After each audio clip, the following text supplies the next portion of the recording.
राधे राधे दोस्तों। America Iran युद्ध के बीच चचा ट्रंप का अब एक बड़ा बयान आ रहा है, जिसमें चचा ट्रंप यह चाह रहे हैं कि ईरान वाले अब अमेरिका के सामने अनकंडीशनल सरेंडर कर दें। मतलब बिना कोई शर्त के, बिना चूचू में किए हुए ये ईरान वाले अमेरिका के सामने सरेंडर कर दे, तब जाकर ट्रंप सोचेंगे कि इनसे बात किया जाए कि नहीं, इनसे कोई डील किया जाए कि नहीं। मतलब ट्रंप के इस बयान से तो ऐसा लग रहा है कि ईरान वाले मरे जा रहे हैं अमेरिका के साथ बातचीत करने के लिए, अमेरिका के साथ डील करने के लिए। क्या वाकई में ईरान वाले मरे जा रहे हैं? आप लोग जरा कमेंट सेक्शन में लिखकर बताइए। बाकी वीडियो के लास्ट तक पहुंचते पहुंचते आप लोग समझ ही जाएंगे कि ईरान आखिर चाह क्या रहा है। तो यहां पर अगर आप लोग वीडियो में आगे बढ़े तो आप लोग देखेंगे कि ये खबरें चर्चा का विषय बनी। ये खबर यहां पर आई, साथ साथ एक और खबर आई कि आईडीएफ वाले यानी कि इजराइल की जो डिफेंस फोर्सेज है, उन्होंने खामनेई के बंकर को भी ध्वस्त कर दिया है। अब यार, जब खामनेई ही नहीं रहे तो उनका बंकर रह के क्या करेगा?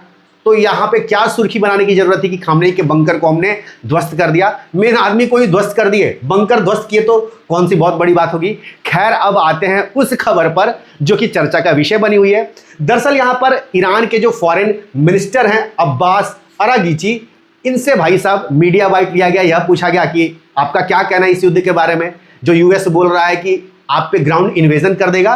तो इन्होंने यह बोला कि भाई यूएस भेजे अपने फोर्स ग्राउंड के जरिए, हम बिल्कुल तैयार बैठे हैं, हमें कोई चिंता नहीं है, हम यूएस से कोई सीज फायर नहीं चाहते हैं। इस पर ट्रंप से भी बाइट लिया गया। तो ट्रंप ने अब यह बोल दिया कि भाई ये वेस्ट ऑफ टाइम है, यानी कि हम जो ग्राउंड पे फोर्सेज उतारेंगे ये वेस्ट ऑफ टाइम है। मतलब जो ट्रंप अभी 1-2 दिन पहले तक यह धमकी दे रहे थे कि अगर ईरान हमलों को नहीं रोकता है तो फिर ट्रंप क्या करेंगे, ट्रंप ईरान में ग्राउंड पे फोर्सेज उतार देंगे। ये ट्रंप ने धमकी दी थी कुछ ही दिन पहले, और अब ट्रंप यह बोल रहे हैं कि ये वेस्ट ऑफ टाइम है। क्या वाकई में ट्रंप अब ग्राउंड इन्वेजन नहीं करेंगे? मुझे नहीं लगता। ट्रंप कुछ भी बोलते हैं, हो सकता है कल ही आप न्यूज़ सुने कि अमेरिका ने ईरान पे ग्राउंड इन्वेजन कर दिया, ग्राउंड से अटैक करना शुरू कर दिया। कोई बड़ी बात नहीं है। कुर्द लड़ाके बोल रहे हैं कि भाई अमेरिका ने हमसे बात की है इसी चीज़ के लिए कि तुम ग्राउंड से ईरान पे अटैक करो। तो ट्रंप क्या बोलते हैं और क्या करते हैं, कोई इसमें लिंक रहता नहीं है, कुछ भी बोलता है बंदा, तो इतना सीरियस नहीं लेने का। लेकिन उसके बाद ट्रंप यह बोलते हैं कि भाई हम चाहते हैं ईरान से कि तुम अनकंडीशनल सरेंडर कर दो। और ये जो इनका बयान आया यही सुर्खियों में बन गया कि भाई ट्रंप चाह रहे हैं कि ईरान अमेरिका के सामने अनकंडीशनल सरेंडर कर दे।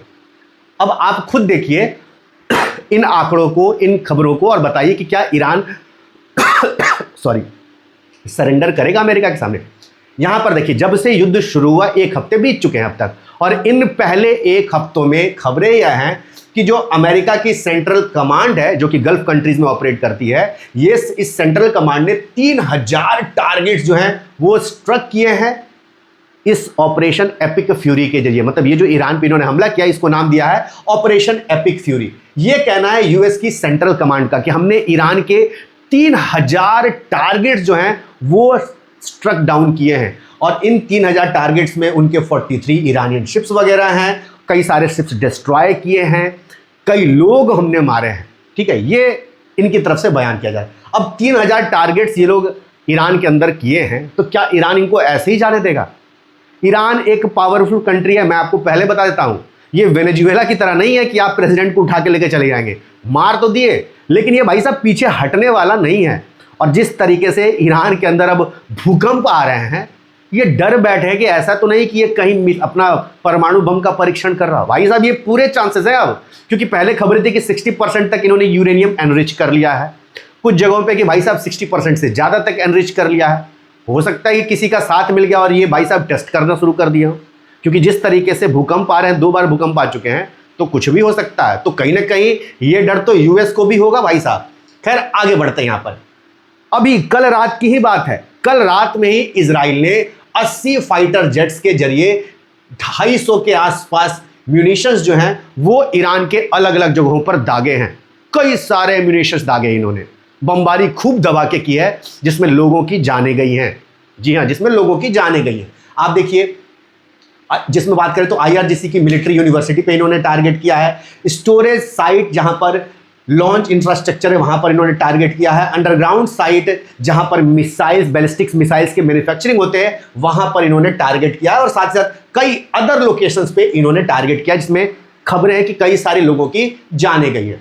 अब तक बात करें तो ये जो हमला हुआ था इजराइल द्वारा, इस हमले के पहले यानी कि एक रात पहले बात करें, 1300 से ऊपर लोगों की ईरान के अंदर मौतें हो चुकी हैं पिछले एक हफ्ते में। ये 8वां दिन छोड़ दे, 1300 से ऊपर मौतें हो चुकी हैं। और ये जो अब इजराइल ने हमला किया कल ही रात में, वो काउंट नहीं है कि वहां पर कितने लोग मरे। तो खबरें हैं कि लोगों की संख्या और बढ़ रही है। और यहां पर देखिए, ऐसा नहीं कि इजराइल और अमेरिका वाले केवल इनके मिलिट्री ठिकानों पर ही हमला कर रहे हैं, ना भैया। यहां पर वर्ल्ड हेल्थ ऑर्गेनाइजेशन की रिपोर्ट है कि हॉस्पिटल्स पर, स्कूल्स पर, इवन पार्किंग लॉट्स में मिसाइलें हिट हो रही हैं, बॉम्ब हिट हो रहे हैं। तो ऐसा नहीं कि अमेरिका बहुत एकदम आप साधु संत समझिए कि वो केवल इनके मिलिट्री ठिकानों पे हमला कर रहा है। भाई साहब, काफ़ी इनोसेंट लोगों की जाने गई। आप देखें किस तरीके से एक स्कूल पे मिसाइल बरसा, बम बरसा, और वहां पर 100 से ऊपर लड़कियां मारी गई। उनका पूरा ग्रेव खोद कर उनको दफनाया जा रहा है। कितनी बड़ी ह्यूमैनिटी की यहां पर लॉस किया अमेरिका ने। और अब अमेरिका क्या चाह रहा है कि ईरान अनकंडीशनल सरेंडर कर दे। तुम इनके टॉप लीडरशिप को मारते हो, वो जैसा व्यक्ति था वो तो दूर की बात है, तुम मारते हो, तुम पहले हमला करते हो, तुम उनके अन्य टॉप लीडर्स को मारते हो, तुम इन पे उंगली दबा के करते हो, अच्छे तरीके से घुसाते हो, तुम इनके इनोसेंट लोगों को मार रहे हो। पूरा स्कूल पे बम मार देते जहां पर 100 से ऊपर बच्चियां मर जा रही हैं, 1300 से ऊपर लोग मर रहे हैं, और ये काउंटिंग लगातार बढ़ती जा रही है। और तुम क्या चाह रहे हो कि ईरान तुम्हारे सामने अनकंडीशनल सपोर्ट कर दे। और इसी बीच अब खबर यह आई कि यहां पर जो ईरान के प्रेसिडेंट हैं, ये भाई साहब अपॉलजी मांगे। किससे? अमेरिका से? ना, अमेरिका से नहीं, जो गल्फ कंट्रीज है जहां पर इन्होंने मिसाइल दागी है, जैसे कि सऊदी अरेबिया हो गया, यूएई हो गया, कतर हो गया, बहरीन वगैरह हो गया, जहां पर इन्होंने मिसाइलें दागी हैं बीते एक हफ्तों में, उनसे भाई साहब सॉरी मांगा है कि हमें माफ कर दीजिए, अब हम आप पे हमला नहीं करेंगे। तो क्या ये ईरान की एक सोची समझी साजिश है कि ये अब अपना फोकस केवल अमेरिका और इजराइल पे करने जा रहा है, या फिर ये सरेंडर बोल रहे हैं? ये भी तो हो सकता है कि धीरे धीरे ये सरेंडर बोल रहे हो, कुछ भी हो सकता है। आपका यहां पे क्या कहना है, अपनी राय जरूर कमेंट करिए। बहरहाल इन्होंने माफी मांगी है, और यहां पर आपको देखिए अपोलोजाइज भी किया है। मतलब ये बोले हैं कि भाई अब हम हमला नहीं करेंगे, हमारे जो भी पड़ोसी देश है वहां पर, और साथ साथ इन्होंने माफी मांगी है कि बीते एक हफ्ते में हमने जो भी तुम पे टारगेट किया है उसके लिए हमें सॉरी बोलो। तो ये एक इनकी स्ट्रेटजी भी हो सकती है कि हम अब अपने पड़ोसी को परेशान नहीं करेंगे, क्योंकि हो सकता है भाई साहब वो अभी धीरे धीरे इकट्ठा होकर इनके खिलाफ गुट खोल दे, कुछ भी हो सकता है। तो ये एक चाल है कि चलो इनको अब हम लोग हमला नहीं करेंगे, हम लोग केवल इजराइल पे टारगेट करेंगे और अमेरिका पे टारगेट करेंगे। ये भी एक इनके स्ट्रेटजी का पार्ट हो सकता है। तो प्रेसिडेंट की तरफ से ये बयान आता है, और साथ ही साथ यहां पर एक और खबर यह आई, प्रेसिडेंट ने यह बोल दिया है ईरान का कि भाई साहब अमेरिका ये जो चाह रहा है कि हम अनकंडीशनल सरेंडर कर दें, हम तो अनकंडीशनल सरेंडर तभी करेंगे जब हम अपने ग्रेव में होंगे। मतलब मरने के बाद ही हमारा अनकंडीशनल सरेंडर होगा, वरना हमारा अनकंडीशनल सरेंडर नहीं होगा। इस फ्रेज का इन्होंने इस्तेमाल किया, must take wish for surrender of Iranians to graves. मतलब हम ग्रेव के अंदर होंगे तभी हमारा अनकंडीशनल सरेंडर होगा, वरना हम तो सरेंडर नहीं करने जा रहे हैं। तो इस बयान से एक बात तो क्लियर हो गया कि ईरान झुकने के मूड में बिल्कुल नहीं है। ईरान तो यहां तक धमकी दे रहा है कि अभी हमारे पास ऐसे ऐसे अस्त्र शस्त्र बचे हैं कि तुम अमेरिका उसके बारे में सोचे भी नहीं होगे, ऐसे ऐसे हमारे पास मिसाइल्स हैं, उसकी झलक तुम देखोगे। तो ईरान कहीं ना कहीं तैयारी कर रहा है। ईरान के पास बैलिस्टिक मिसाइलों का जखीरा है, ईरान के पास ड्रोन्स का जखीरा है, ये सबको पता है पूरी दुनिया में। तो ईरान कमजोर तो नहीं है गुरु, भले ही इसकी टॉप लीडरशिप मारी गई, लेकिन ईरान को अपन लोग कमजोर कर देंगे ये तो नहीं है। और अमेरिका को भी कहीं ना कहीं समझ में आ गया, जो अमेरिका यह सोच के हमला किया था कि 2-3-4 दिन में मामला सलट जाएगा, अमेरिका देख चुका है कि यह मामला सलटने वाला नहीं, ये युद्ध अब बढ़ने जा रहा है। तो हो सकता है कि पहले से ही अमेरिका भूमिका बना रहा हो कि पहले बोले कि अनकंडीशनल सरेंडर कर दो। ट्रंप तो ऐसे ही करता है ना, फिर बोलेगा कि ठीक है हम तुमसे बात करने के लिए तैयार हैं, और फिर हो सकता है कि कुछ बातचीत कर ले, या फिर हो सकता है कि झूठ मूठ का ट्रंप बोल रहा हो, इधर फिर से इनके ठिकाने पे हमला कर दे, कुछ और टॉप लीडर्स को मार दे, जो खामनेई की जगह उसका बेटा लेने वाला है या ले लिया उसको मार दे, प्रेसिडेंट को मार दे, कुछ भी कर सकता है। ट्रंप तो चालू है इसमें भाई साहब। तो ये खबर आ रही है, अब आप कमेंट सेक्शन में लिखकर बताइए कि क्या ईरान अनकंडीशनल सरेंडर करने जा रहा है ईरान अमेरिका के सामने।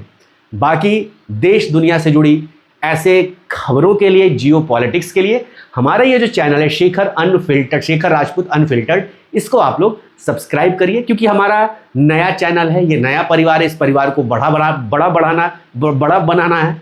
और बड़ा कैसे बनेगा? आप लोग की मदद से। आप लोग जुड़िएगा, वीडियोस देखिए, लाइक करिए। क्या वीडियो के बारे में आपका कहना है कमेंट सेक्शन में लिखकर बताइए, और चैनल को सब्सक्राइब जरूर करिए ताकि जो भी नए वीडियोस मैं डालूं वो आप तक जरूर पहुंचे।